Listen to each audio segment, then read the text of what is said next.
Alors bonjour, je m'appelle Valentin Moreau. J'étais donc en DUT GEA spé GMO donc l'an dernier en 2016, 2016-2018 du coup.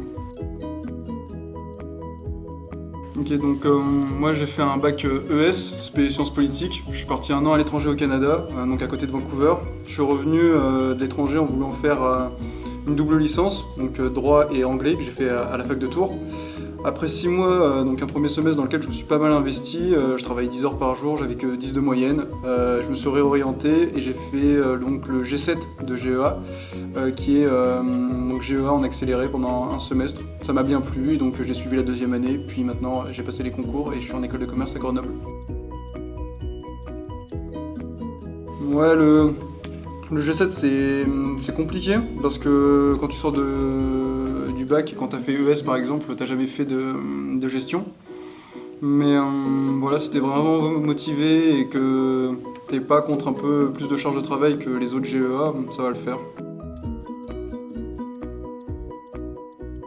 Non, en tout cas pour la troisième année pour la troisième année d'école de commerce, et donc la première année en école de co et GEA, non, il n'y a pas trop de différence. C'est une grosse redite de la dernière année de GEA, donc en soi vous allez plutôt bien vous en sortir.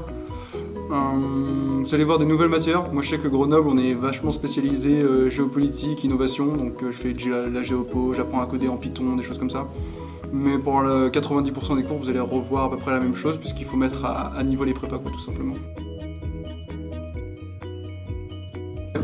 Pour les écrits et les oraux en école de commerce, gros conseil, allumez la radio, vraiment écoutez la radio très souvent, le plus possible, lisez les journaux, suivez bien l'actualité parce que tout ce qui tombe au concours c'est tombé dans l'année, ça faut le savoir. Pour les écrits, pas de secret, il faut refaire les sujets des années précédentes, en 1 heure et demie vous n'avez pas le temps de révolutionner la synthèse des français. Suivez bien les règles, c'est vraiment quelque chose de compliqué. La plupart des candidats sont pas suffisamment prêts à suivre scrupuleusement ce qui est demandé. Et donc ça déjà c'est bloquant. Donc rien que vous suivez les bonnes règles, vous écrivez une synthèse à peu près correcte. Vous avez bien travaillé tout au long de l'année, vous avez une note correcte qui vous emmène jusqu'aux oraux. Les oraux, il n'y a pas besoin d'être un monstre, juste d'avoir bien préparé son projet, d'être solide à l'oral, savoir de quoi vous parlez.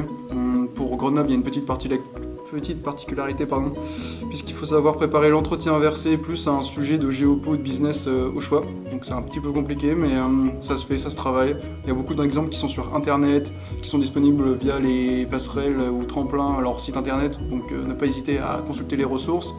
Personnellement, j'ai fait la prépa de l'IUT GEA que je conseille. Alors oui, on se dit 400 € c'est cher. Moi j'ai vu ça comme un investissement pour rentrer dans une école. Aujourd'hui je suis dans la 5e ou 6e école de commerce de France, je regrette rien. Ok, donc pour les concours, il n'y a vraiment pas besoin d'être une machine, il faut être un petit peu régulier et travailler. Moi personnellement j'ai commencé à travailler les concours à partir de janvier, 2 heures par semaine, 1 heure le mercredi, 1 heure le samedi, c'est vraiment faisable pour tout le monde. Et le dernier mois, par contre là il faut cravacher un petit peu, mais c'est normal, donc 2 heures par jour pendant un mois. Ça vaut le coup si c'est pour taper une bonne école de commerce. Je vous conseille perso si vous avez une école en dehors du top 10 de faire une licence et de retenter les concours l'année d'après. Mais après pour les concours, en soi c'est pas très dur. Pour passerelles, les tremplins, vraiment allez sur leur site internet, respectez scrupuleusement les règles. Il y a trop peu de candidats qui respectent vraiment ce qui est demandé.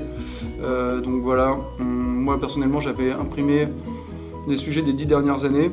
J'avais appris les corriger. Voilà, pas besoin d'être une machine, j'ai eu 16,5 en français, je sais pas rédiger, je sais pas écrire correctement le français, je fais des fautes et tout ça, que ce soit conjugaison, orthographe, grammaire, mais voilà. Comme quoi en respectant juste les règles, en respectant bien les clous, c'est chaud le jour J, mais franchement ça tient.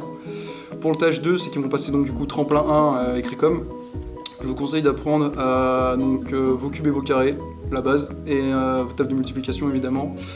Et ensuite d'apprendre les numéros de l'alphabet, donc des lettres de l'alphabet, donc A, B, C, D, donc 1, 2, 3, 4 et des trucs comme ça, parce que pendant que les autres candidats vont commencer à les écrire, vous avez déjà répondu à 3 ou 4 questions, donc voilà. Rappelez-vous que c'est un concours, les profs vous diront répondez pas à trop de questions parce que vous perdez des points, tout ça, mais ceux qui vont rentrer dans les meilleures écoles, c'est ceux qui ont répondu à des questions, donc n'hésitez pas à tenter, vous avez une seule chance et au pire des cas vous repasserez l'an prochain, c'est pas grave.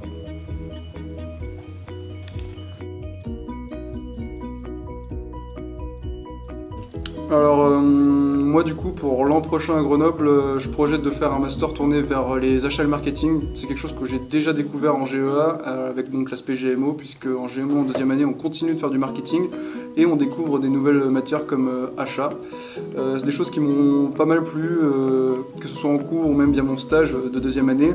Donc je conseille vraiment les achats marketing pour ceux à qui ça a déjà bien plu en deuxième année, vous allez vous y retrouver l'année d'après.